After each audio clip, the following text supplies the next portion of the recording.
This valedictorian earned 2 college degrees in high school, but never gave a speech. Why? Because nobody handed her the mic. So now we're giving it to her. Meet Maisie Hatler, a teen prodigy from Ventura, California, who quietly earned 2 associate's degrees before most students figured out their senior class schedule in 11th grade. She also holds the highest GPA in the school's history with a 4.9 cumulative and a 5.0 for this term. But no stage, no spotlight, no applause. Today, we're fixing that. Welcome to the Traveling Principal Show. When the best moments in education aren't shared on stage, they are on this show. This is my attempt to honor Maisie's great accomplishments with her interview titled The Greatest Valedictorian Speech Never Heard.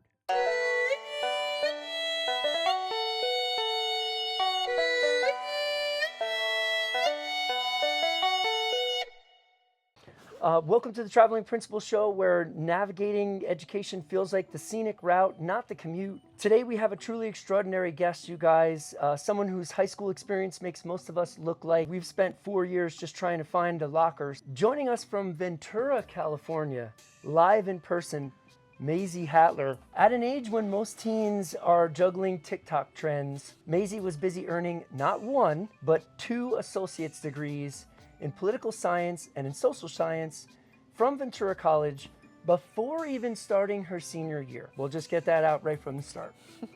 She did finish 2 college degrees before she graduated from high school. But wait, there's more. Maisie has already collaborated with the United States Department of Education on digital safety and ethical AI, which honestly makes you sound like a bit of a teenage Sam Altman.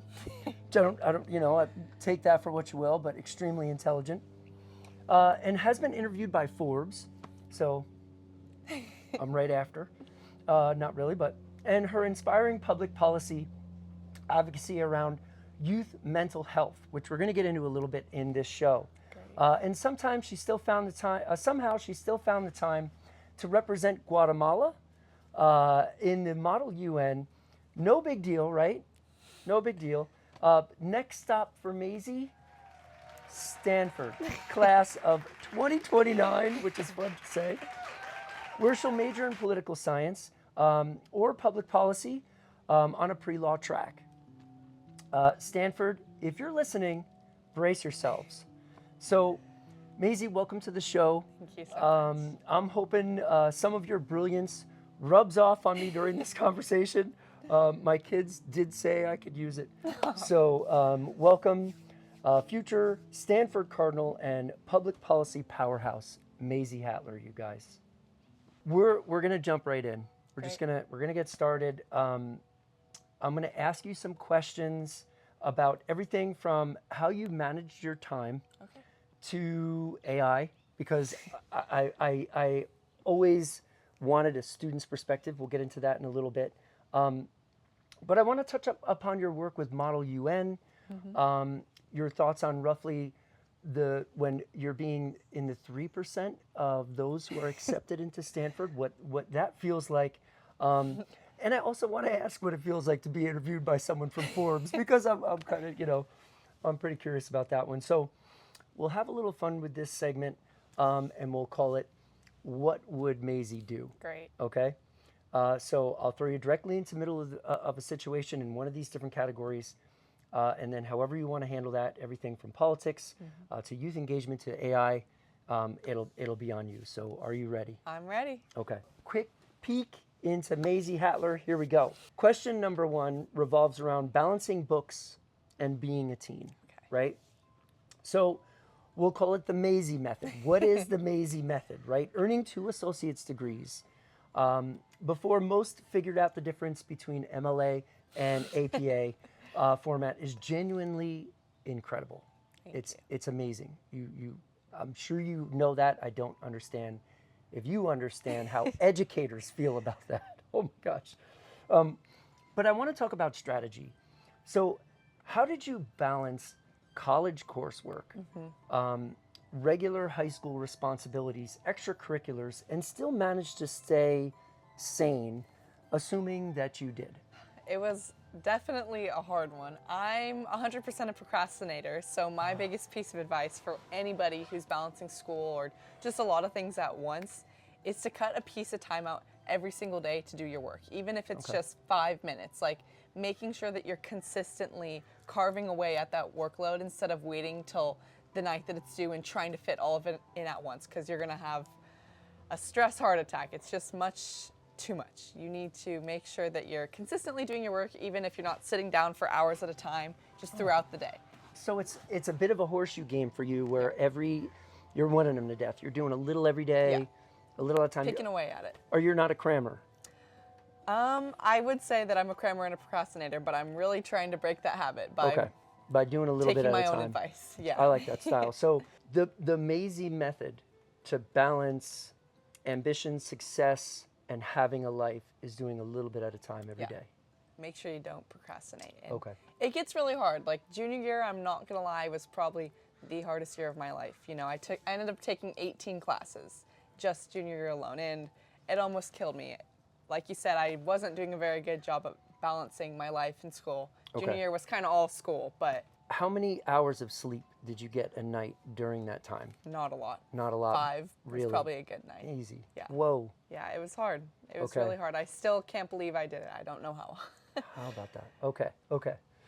Well, job well done. Thank you. Job well done. Thank you. Needless to say. So this is an interesting one for me, because working directly with the Department of Education on digital safety and ethical AI does sound like a plot for a teen sci-fi drama. But in reality, it's serious business, right? This is crazy stuff that's going on, and it's happening all so fast.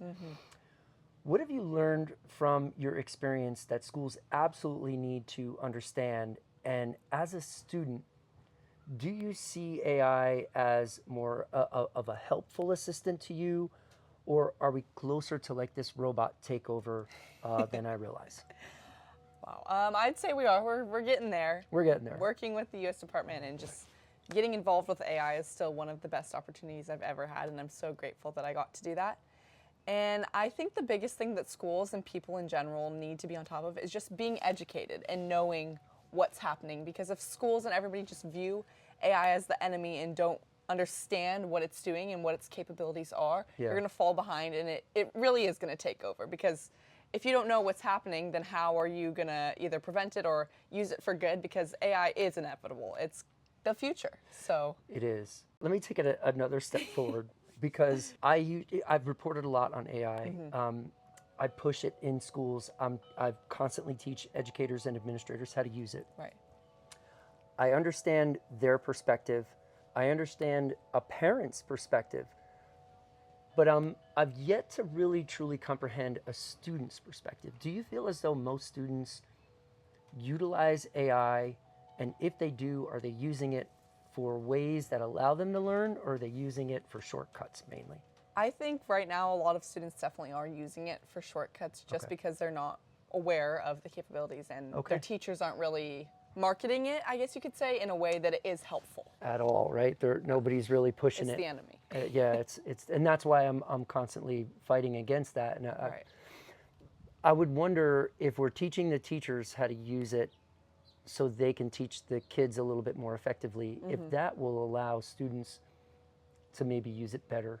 I definitely think so. That's one of the main points that we had when we were meeting with the U.S. Department of Education, was getting these courses out there for teachers to understand what the capabilities are and how they could use it for lesson planning, or maybe just helping students get caught up on things, and just what ways it could be used to benefit not only the teachers and their curriculum, but also the students in a more beneficial way than just cutting corners and getting assignments done. So then give me the inside U.S. Department of Education scoop, man. Are they going to adopt AI? Are we going to have it? I think they are. AI is definitely very quickly taking over everything, and they're for it, and the government is using it in their own ways. So we can't stop it, so we have to learn to use it. Are you seeing GPT, Gemini, Claude? What are you seeing at the top that most schools are using? A lot or of, is it everything? I think it's a little bit of everything, but GPT and Claude are the two biggest ones that I see. Okay. Yeah. I did see last night Google put out a huge update, Claude 2. Whatever the next one is, and so it's supposed to be pretty revolutionary, but they all are, right? I mean, it's crazy what it can do. I'm excited to ask this question as an interviewer, right? I'll get into why in a second, but we'll call this question speaking up and speaking out. And so your Forbes moment, not every high school student right, can casually bring up that they've been interviewed by Forbes. And your advocacy around eating disorders and mental health issues clearly resonated widely here. Why was this particular issue important enough for you to become an advocate at such a young age? And what specific changes would you like schools to make to better support students in the future? I think this is a very nuanced question that's important to touch on. Okay. So we're going to get a little personal here for a second. I would say that I myself have struggled a lot with eating disorders and other mental health issues like that, just from being very burnt out and depression and things like that. So Maisie is human after all. yes, How about yes, that? everybody's human. So just coming from that personal experience and feeling very alone in that struggle, and then when finally having the courage, to speak about it and talk to other girls my age and things like that, seeing just how many of my peers are struggling with eating disorders, body image, mental health. Like, it's truly an epidemic that all teens, I would say almost every teen, has struggled with one of the two. So that really just made me feel like I needed to do something, because I had at one point felt like I didn't have a voice and nobody else understood what I was going through. And then I quickly learned that everybody felt the same way. Wow. So if we all felt that way, then somebody needed to be, brave and speak up and make change that would help us not feel so alone. Awesome. Wow. Okay. As a father who has a daughter who's about to be 13, thank you. Because she really needs to hear that. It's really hard to be a girl and just a teen in Yeah, society in general. There's a lot of pressure. Follow-up question. Was the Forbes interview in person or did they do it virtually? It was virtually. It was one of the scariest things I've ever done. What? Why? Why was it scary? Besides the fact that it was Forbes, were they like coming at you hard? Like what were they saying? I would say it's the first interview I've ever done. Oh wow! And it was Forbes? Yeah, I'm a little bit more seasoned now with college apps and having all the college interviews and then Ventura College and you, but it was the first interview I'd ever done. And it being Forbes, the stakes were very high. And hysterical. I don't think I'd ever been more nervous in my life. Really? Yeah. It's probably better it was virtual, Yeah. Oh yeah, my I'm gosh. glad. I didn't know what to do with myself. Wow. Did they ask you anything on the spot that was like, oh gosh? I feel like it was all kind of on the spot for me, just being new to interviewing and how it works. The whole thing was Maisie. I'd obviously had some experience with speaking on the spot with Model UN and mock trial, but when it came to like talking about myself and stuff that I'd done, I'd never really polished how to describe the things I'd done. So it was very difficult to articulate what things I've been working on. And it was mainly about the public policy team I'm on at Harvard, where we advocate for against eating disorders. So we talked a lot about our work and my experience as a girl and a teenager and how these harmful companies are marketing and just my experience overall. Gotcha. Yeah. Okay. Wow. Forbes, man. I still can't believe it. Did they print it? I don't know if they did. I think because of like the big pharma companies and just how much opposition our bills have had from really big companies, that it was a little too controversial to end up being printed. Wow. Yeah. Because it's been very, very hard to get our bills passed. We've gotten it passed in New Jersey and Massachusetts. Oh, wow. But that's it. Yeah. I spoke for the Judiciary Committee at the California State Senate and it didn't end up passing. But we're trying it again the next session. So we're going to hope it does this time. Well, let's stay on that route for a second because that brings us right into like Model UN and you saving the world. Right? That's the goal. and you've already started, right? So representing Guatemala in Model UN conferences sounds fascinating and intense, but honestly kind of fun. It is. Right? So do you have any behind the scenes stories from these times or memorable moments from your diplomatic adventures? Maybe something that they didn't exactly go according to plan and you had to pivot on the spot. I'd say Model UN as a whole is just a very niche like friend group. Almost. Everybody that does Model UN, we all have the same slang, the same terms, and it's just like a little cult almost, and it's the best. It's kind of like the debate kids, but more cooler, I'd have to say. One of my favorite things about Model UN is you never like learn the person's name. So I'm representing Guatemala. So every friend I make, every ally, every person I interact with just knows me as Guatemala. So there's a little Really? bit of that, like, Hysterical. yeah, like Hey, Guatemala. exactly. You just are someone completely different in that moment, on. so you get to be yourself and truly advocate for your country and not have your actual name or have to be that person that you usually are. You get to be someone completely different. Okay. And then another thing that I absolutely love about Model UN is that people pass notes. Like, it's super sweet. Like, Wait. when you're up there speaking, Really? people will just jot down little notes like, "Oh, Guatemala, I loved your point on this. Like, No let's way. collaborate later." Really? That's Yeah, fun? It's Okay. super fun. Okay.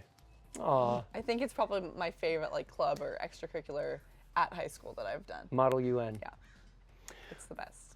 What did it teach you about dealing with difficult people? You definitely learn diplomacy very quickly Okay. and how to assert your own opinion, but in almost like on a silver platter. So you can get it across nicely, but firmly without, irritating or aggravating the situation further. Okay. Especially with someone that maybe does not agree with your point at all or what you're trying to do or what you're trying to Okay. get past. So you definitely learn, I guess, how to sugarcoat things a little bit. A digression question just came to mind that I have to ask. Do you use these skills on like your parents or on anybody else? It's like gentle parenting, almost Right, like you gotta gentle coach them into right. something else. gosh. I'd say so. That skill took me a long time to learn. Well done. Well done. I'm proud of You you. learn a lot of things with Model UN. It's great. All right. I encourage everybody to participate in it if you're in high school. It's the best. Interesting. Okay. So, all right, let's talk about Stanford. Okay. Heading to Stanford is obviously extremely exciting, right? Yes. It's from a principal's perspective, from a parent's perspective, from a teacher's perspective, it's extremely impressive. Extremely impressive, right? Like I think it's top shelf.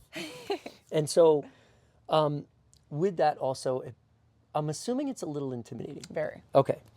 More than a little, yeah. What excites you most about this next big step? I'm really excited. Like, I love Ventura and I love being in a small town in a place Okay, like this. sure. But I'm just so excited to go to a place where everyone is not the same as me in that sense, but the same intellectually. Like, everybody is so motivated. Everybody at Stanford wants to make a difference. Like, I feel like Stanford is my people. They're the kind of people that I want to surround myself with and people that I could see making change in the world and just having that same ambition as I do. Okay. I think that's what I'm most looking forward to. I got to say that's a perfect answer. I would love for you to be in that environment and immersed wait. in that world of Yeah. academia to a level that is so motivating and inspiring. Exactly.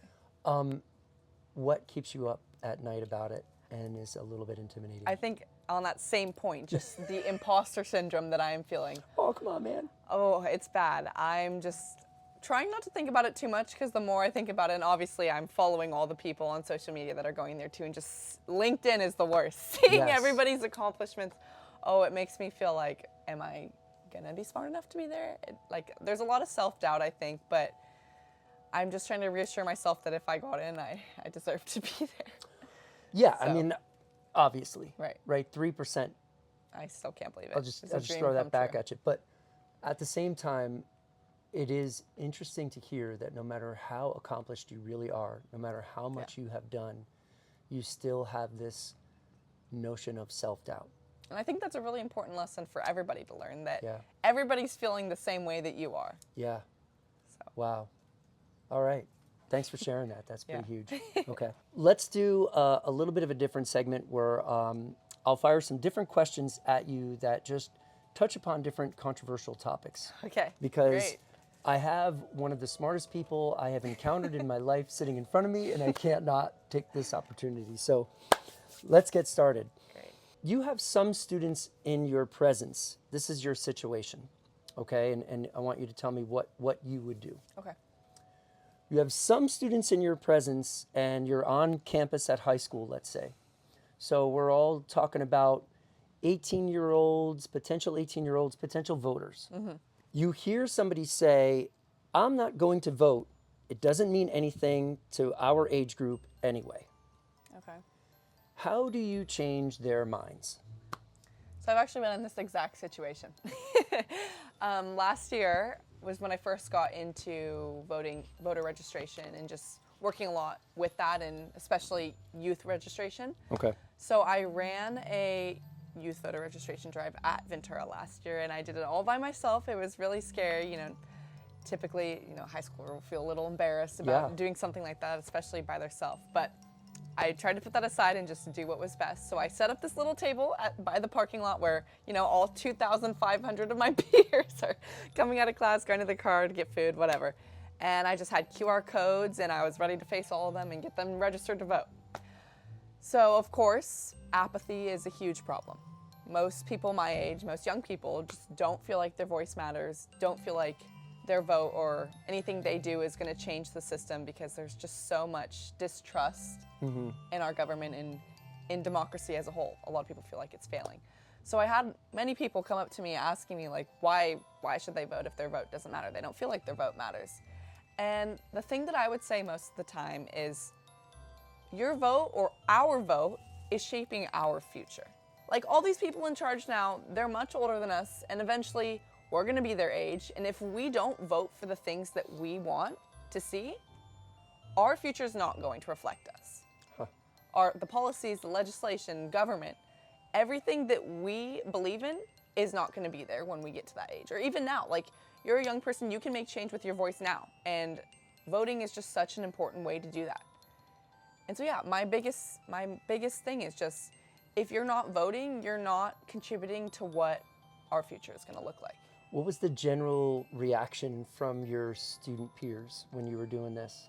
It's really important to connect with them on that level and not, jump into it too much that way. And just, I would talk about them too, about the things that they were passionate about. Maybe climate change or gun legislation, stuff like that. And so you got into it. You got to get onto that level and get them fired up about something that they're passionate, and give them a reason to be like, oh, like, wait, this is something I really care about. And you're right, if I don't put my voice into this conversation, then the laws and legislation in my future isn't going to shape my views and my goals. So it's just really important to connect with them on that, like, personal level, instead of like shoving politics down their throat and being like, you need to do this. Right. Wow.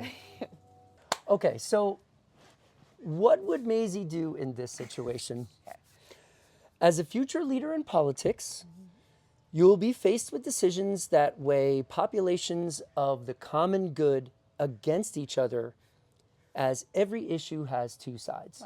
In our world of politics today, we have yet to bridge this now giant gap between the two parties in the U.S. How does Senator Maisie Hatler do this successfully? I think this kind of connects back to what we were just talking about in Model UN, even the things that you learn there with diplomacy. I think humanity has really been taken out of the political sphere. Like, the division between parties has completely taken away any kind of human connection, and it's just created this hate for the other just because they're not the same as you. Okay. So I think this is probably the biggest issue in politics right now, is this polarization and this division, and we need to find some way to bring humanity back into politics and realize that they're people too, and just because you don't agree with them doesn't mean you hate them, and we really need to learn how to listen. That, I was going to say, that seems to be your greatest tool, but you're also a talker. You can communicate with them as well on their level, right? But that's the thing, you need to find that balance between talking and getting your point across, and listening and see where these other people are coming from. Because like you said, building that bridge and crossing that gap is listening to the other side and finding a compromise. We need to find a compromise. Yeah, you got to at least listen 100%. To start, right? And 100%. a compromise starts with that. So exactly. All right, right on. Your academic accomplishments thus far have included several firsts for Ventura High School. And as valedictorian, it's an honor to share that in a speech at commencement. And your privilege to brag in front of all your peers, right? The recognition of which earns the respect you deserve for working so hard over the course of the time you were there. Given that millions of people will watch this, Maisie, millions. And Ventura High School has decided not to allow the valedictorian this chance to speak at the graduation ceremony, as it is not their tradition. What message would you like to share that you would give on the stage? I think my piece of advice that I would share with all of my peers and just going into the future would be to never take no for an answer.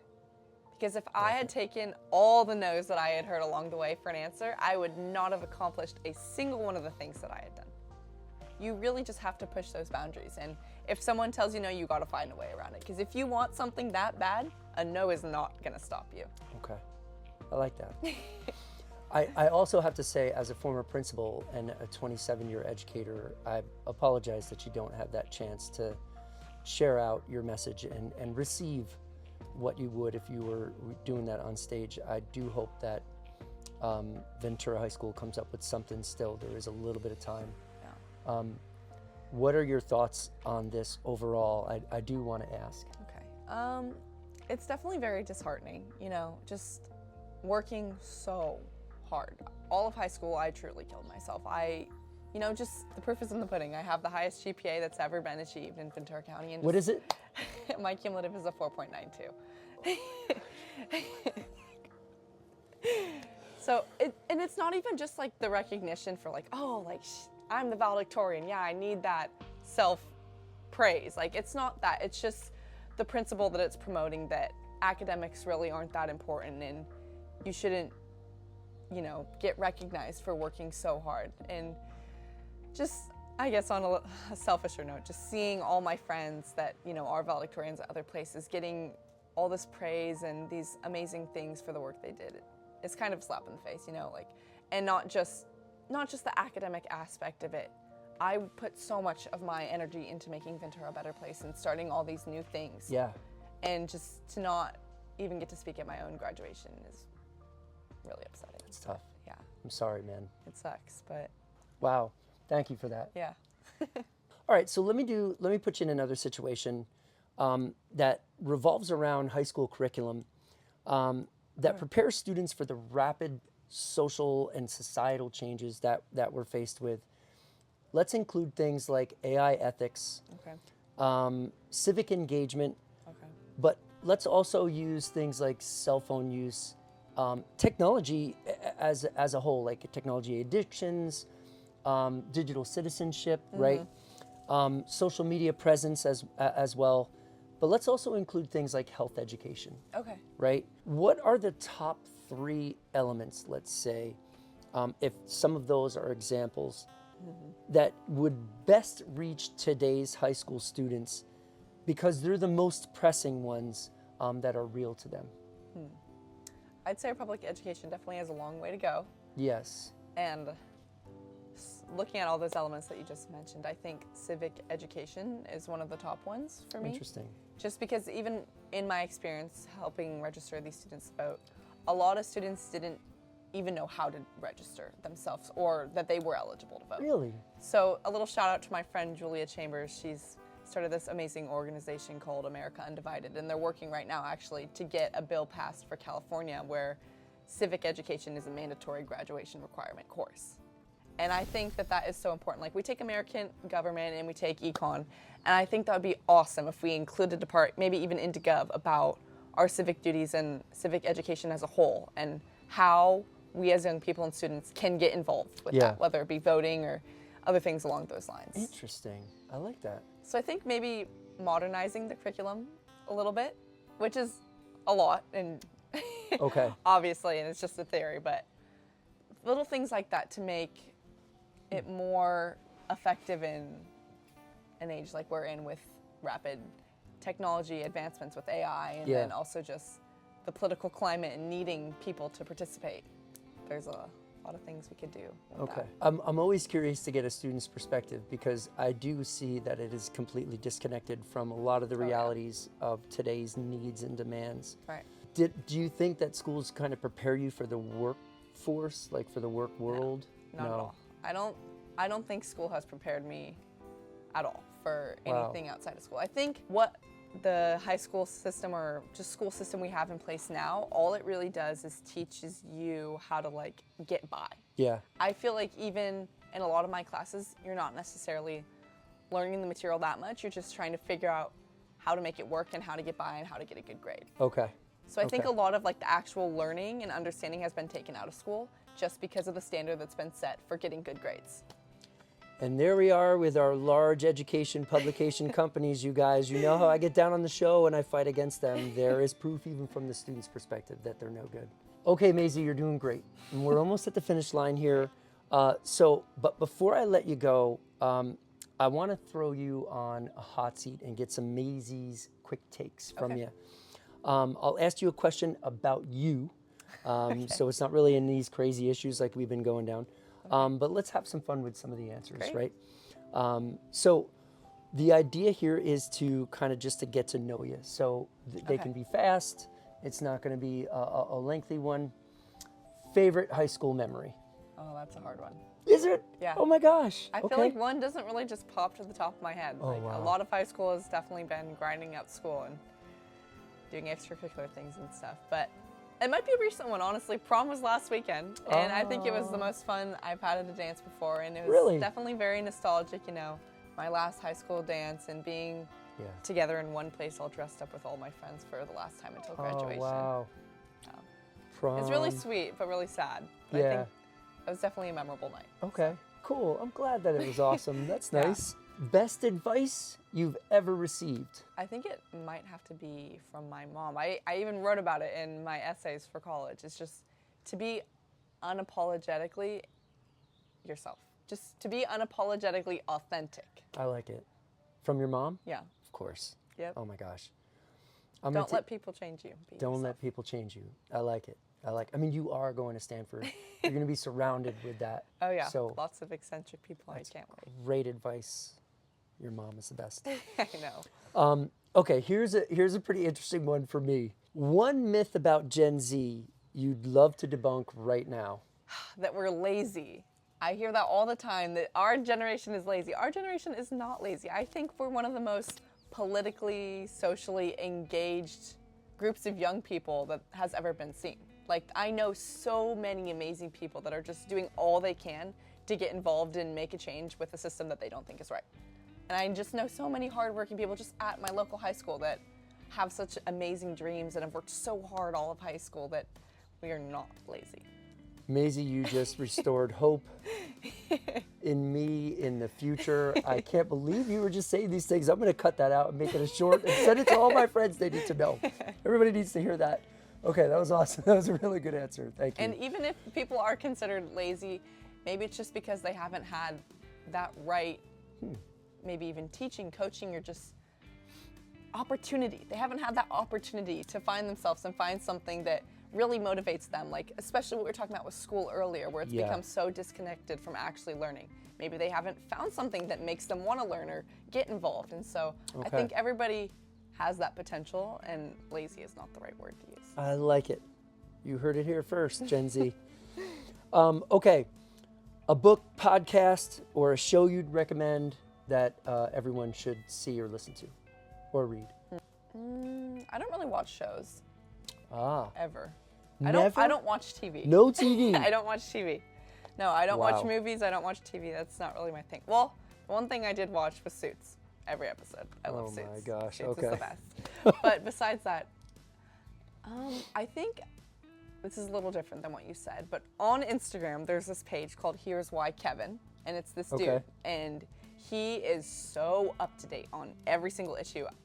I know you're not supposed to use social media as, you know, your news source, but I'd say it's one of the biggest things that I do look to when, you know, current events are happening, is this page called Here's Why Kevin. Here's Why Kevin. Because he explains everything in detail. It's very unbiased, and it's constant updates on all the situations around the world. Does he reveal his sources? Yes, he often goes on live. He goes on a story just like talking about all the issues, getting other people's opinions involved, and I look at it a lot. Kevin, so. Well done. Kevin's great. All right, I'll take it. I'll take it. Okay.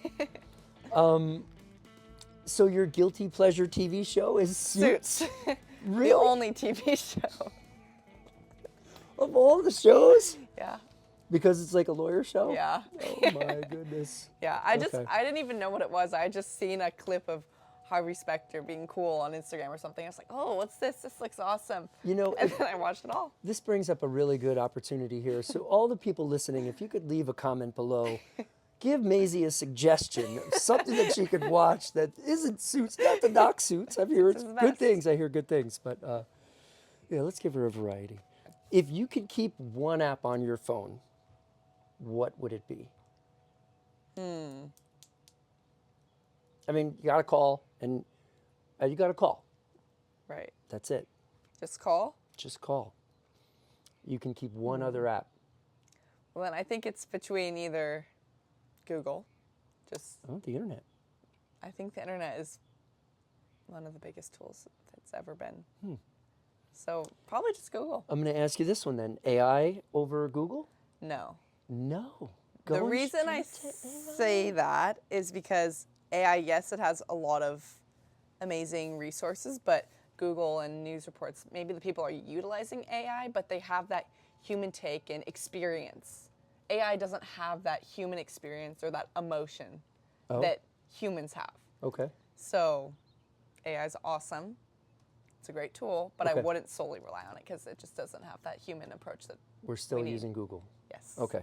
Yes. I'm in. Okay. just figuring it out for myself. The old quintessential dinner guest question.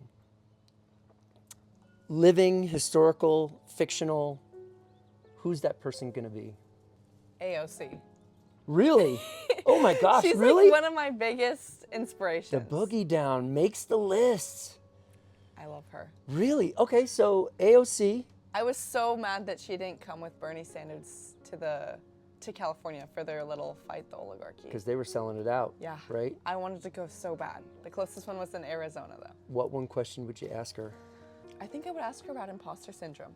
Really? Because she is on it. She's always got a clap back for everyone that's ever questioning true. her, and She's she pretty quick. is so confident. Yeah. And I try to be confident. I mean, a lot of confidence, I think, is just pretending.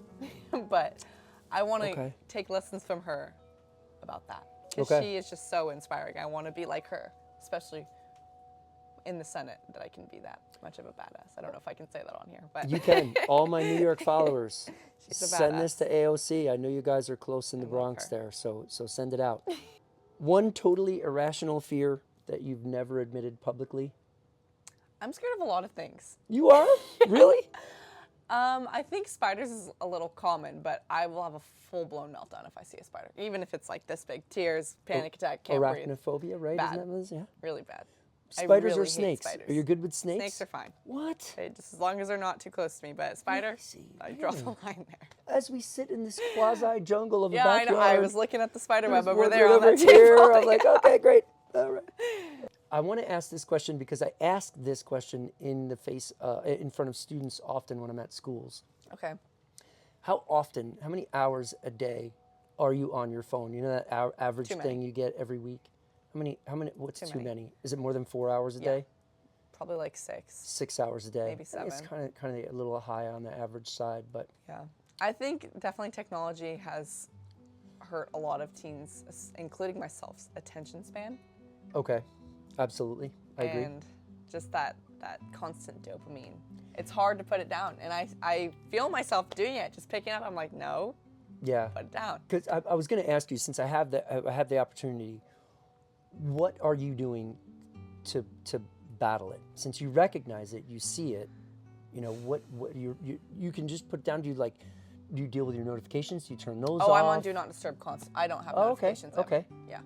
I never turn Do Not Disturb off. All right. I just have a few people, like my mom, my dad, my brother, that go through Do Not Disturb when they call. But that's something that works for me, is like having your phone beeping is just so distracting. Like you already know it's there and you want to pick it up, but then you hear that constant dinging. Yeah. Put your phone on Do Not Disturb. Interesting. That's like that personal focus mode or whatever, Yeah. right? Just put your phone. Awesome. Okay. Describe your high school experience in only 3 words. And this is my last one. So you can Okay. take a second if you have to. Okay.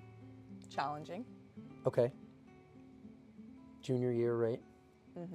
Just facing a lot of pushback for all of my goals. You know, I switched schools halfway through high school because Yeah. of how unhappy I was there and how that was going. And then, you know, seeing kind of the same issues and unwillingness to support or dream big and all that kind of thing. It feels like a lot of just high schools aren't building up students to their full potential. Like, Wow. I honestly felt pretty held back Yeah. by both my high schools. Yeah. So I would say challenging, very challenging, with not only school issues, family issues, just balancing everything. It was hard. Yeah. You know, I'd say it was the hardest 4 years of my life, but rewarding at the same time. Okay. I had some of the most amazing experiences ever. All right. And obviously the best memories and the best friends and just so many things that I hold so close to my heart from high school. Wow. That even though it was challenging and there were a lot of low lows, there were at the same time very high highs. Okay. So. Okay. Challenging, rewarding, testing. Ooh. It really taught me who I was. Okay. Because with all those challenges, I could have just backed down, but instead, I kept going and I learned to overcome them and push, and it kind of just showed me, and with that self-doubt thing, just my capabilities and the kind of person I am and the kind of person I want to be. Okay. And so when you have this self-doubt, you have prevailed, you have pushed yourself, you have continued to persist through regardless. Those are three really solid answers, I have to say. I know you were saying that you didn't feel as though the high school prepared you best for what's going to come next in your life. But those are pretty good answers. Those Thank are pretty you. solid, yeah. One last hot seat for you. Okay. Let me take you down memory lane. What are your greatest accomplishments? What are the things that stand out for you that you'll always remember that have led to you to give me those three words as your answers of your high school time? Okay. There's a lot. All There's right. a lot of things that, like Cool. I said, that I hold very close to my heart that I've been able to do. I think starting back in 8th grade with a project I started where I was building these little libraries Okay. and stocking them with books, and they're portable, and I would donate them to, schools that didn't necessarily have access to a library Cool. or these learning materials. Okay. Just like connecting with these kids and seeing how excited they were to have these books and just how grateful they were just for a book. Like, Interesting. it was just so beautiful to, read these stories with them and have all them hugging on me and just getting to see that pure joy for the ability to learn. And it really shows you like how much we take our education for granted when just something as simple as a book can make all these little kids' day. Okay. So I think that's definitely something that I really hold special to me, is just the ability I had to bring these resources to kids that want to learn and just feel their curiosity that I felt when I was a little kid. I loved powering through those books. So getting to share that with other kids was amazing. You seem emotional, like when you're talking about how you help people out. It's super sincere. I just want you to know that. You have this like very authentic drive to want to help people. Does anybody ever tell you that before? No. It's pretty awesome. Thank you. That's Given my how goal. intelligent That's you are, really it's all awesome. I want to do, is just make a difference and help better people's lives. Wow. That's my goal in life, I Wow. guess. Okay, what else? Tell me some more. Then next would probably go into the dual enrollment stuff after, or in 8th grade and starting high school, I started taking those college classes. So 8th grade, you started college classes. Yeah. Fun.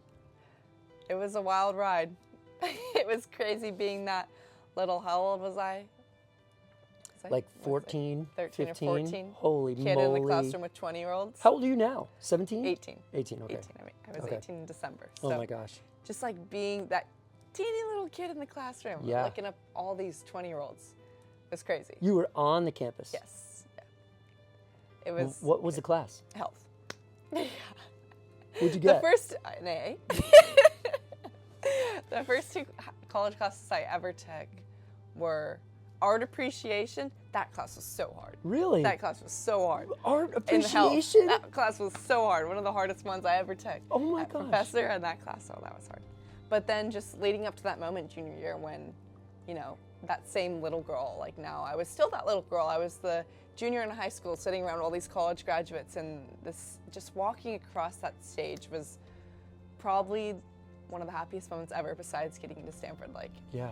just, I never felt a feeling like that before. Just like looking up into the crowd at my parents. I have a picture like that when I'm walking down the stage. Gosh. That was one of the best moments ever. And this was in 11th grade? Yeah. Okay, you're sitting at home, you get the letter from Stanford, is that what happened? Okay, I have a video. You have a video of it, of course you have a video of it. Because you see all those things on TikTok Yeah. and Instagram where they And they film open the it up. reaction video and open it up. Yeah. So I applied to Stanford early action. Wait, can you send me the video so I can put it in? This is great. I look so bad at the video. Okay. So I don't know if you are like that familiar with the college process or like acceptances. Yeah, I absolutely. assume you are, but so I applied early action, Yes. and nobody from Ventura has ever gotten into Ever. Stanford early So action. no one has ever got into early action. Right. Because the acceptance rate, it's supposed to be higher because if you get in early action, at most schools you have to go. But that's not how it is at Stanford. It's not binding. You don't have to go if you get in early action. But Okay. that's the idea. But typically the acceptance rate usually is actually lower because during early action is when they take all the athletes. Oh, So instead of being that like 3%, it's more like 1. okay. Because the people that they're taking are usually the legacy and the athletes, and then that one small percent that they don't want to go anywhere else. So I was like, there's no way I'm getting in. You know, there are people saying like, oh, she's not going to get in. Even, not to diss my parents, but even they were kind of, you know, a little worried for me because it's been my Aw. dream school since 6th grade. Has it really? Yeah. I wanted to go there since 6th grade. It started out with volleyball. I wanted to go there to play volleyball because Wow. their team is amazing. But so I was home and it came out at 4 o'clock and I was crying for like 3 hours before. Just so scared, so scared. And my parents had actually decided with my brother to go to an AC/DC concert. I think it was actually it might be Metallica. So I'm home alone to open this decision and I'm just crying, I'm crying. And I pull out my laptop at 4 o'clock and I'm like calling my best friend, like come open it with me, but she lives in Ojai, so she's taking too long and I'm like, okay, I can't wait anymore. Oh my So I log gosh. into my thing, I'm filming it and I keep forgetting my password. So I'm just like hyperventilating and I log in and I hit that button and the confetti pops up. Oh And my it was gosh. the most amazing feeling I've ever felt. That's how it goes? They do the... If you get in at the confetti and the first word, you know you got in because the first word is congratulations. Congratulations. Yeah. Instant tears again. And What just did you do? Did you call screamed. somebody? Yeah. you Screamed. I screamed and I was just crying and then I called my parents and then they were crying and then my best friend's at the door and I opened the door and I'm just bawling. She's like, but is it good or bad? I'm Yeah, like, yeah, I right. got in. And then I called my other friend who's at Stanford and it was just all that hard work, all those late nights, all that stress just paid off. How many credits were you taking at one point in time to get signed off when you were a junior? Was it 18? I took 9 college classes junior year. 9 college classes? Yes. And then, And how many credits do you have now overall? so you need 225 to graduate. I have 430. Yeah. Good job, man. Thank you. It was not Wow. easily done. Oh my gosh. Yeah. Did I can lose show you that? the video if you want to see it. Yeah, definitely. Definitely. It's really funny. It was at this point in time that Maisie took out her phone and showed me this video of her opening up her acceptance letter from Stanford. It was filled with interjections in the English language that accurately described her emotions in the moment. I can only imagine what that must have been like, considering she still remembers it exactly as it happened today, months and months later. And then called mom and dad and they were pretty much the same. Wow. I can still like feel that feeling. And when I opened it, it was like unreal. That is nuts. Yeah. All that effort, all that hard work. I think that's still like the best moment of my life so far. Are there any other remarkable moments you wanted to share? I don't want to cut you off. I mean, the meeting with the U.S. Department of Education was pretty up there. That was pretty insane walking through that building. What are they like? They were honestly really nice. They were a lot younger than I was expecting. Yes, no, I know they're young. They were young and they were very hip and they were, there was about, I think my education group, there was probably 10 of us. Okay. So it was a pretty intimate group and they just had a little PowerPoint Oh, with all wow. the things they want to cover and then we presented our frameworks and our ideas and we kind of just bounced ideas off of each other. It was Fun. really casual, which was really nice. And you think there was some learning, there was some growth, there was I some think progress so. from that? And I think they were just so excited for us to be there, which was really Okay. nice. They wanted to hear the youth's opinion, which Oh, wow. was so cool. Yeah, see, that's I kind of feel like that's a big missing component. Like we're all making up these rules and we're all saying that this is what we want and this is what we think it, and we're not asking the people who it matters to affect. most, Yeah. you know. So Yeah. that's cool. That's a good answer. Oh, this is really recently, actually. I'm sure you're aware of like the cuts that were happening Of to the course. school district and Yes. all the horrible things that were happening with that. I just remember one of my sophomore friends texting me and going, they're getting rid of the College and Career Center, they're getting rid of the Wellness Center, and they're getting rid of our counselors. And I genuinely could not have gotten through high school without my counselor, Mr. Yeah. Lazansky. He was the one that fought for me. Wow. Every time besides me, obviously, but anytime that we got that no, he would be right there with me in that office being like, no, we're going to figure out a way for her to do this. So just feeling so helpless. The jobs of some of the most important people in my life just gone. And hearing that they'd already had a school board meeting on the classified staff. Yeah. And that they'd already made all these cuts when they're some of the nicest, sweetest people that, there's this one lady named Letty. Every time I see her, she just gives me the biggest hug, makes me have the biggest smile. Yeah. And just checks up on you. Like, they're the people that make that difference at school. The everyday little people, right, that make the biggest impact on the people that go there. They truly make the biggest impact. And just, it was the most helpless I'd ever felt in my community. Like, I'd done all these things to try to make a difference, and then just seeing how the quality of education for my friends, my underclassmen, is just being stripped from them when I already felt like my education wasn't supporting me. Man.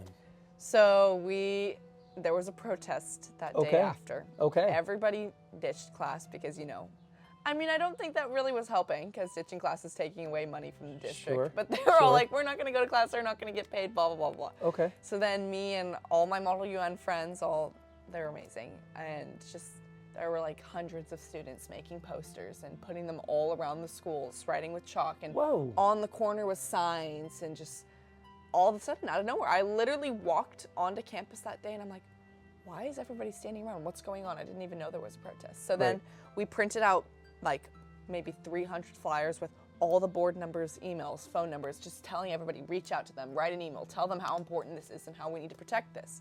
And so from that protest, the next day was that school board meeting. And I think 1,000 people that were online and in person showed out because of how important this was. And that was the first time I got to speak to the school board about how important this was to me and what they're doing doing to students.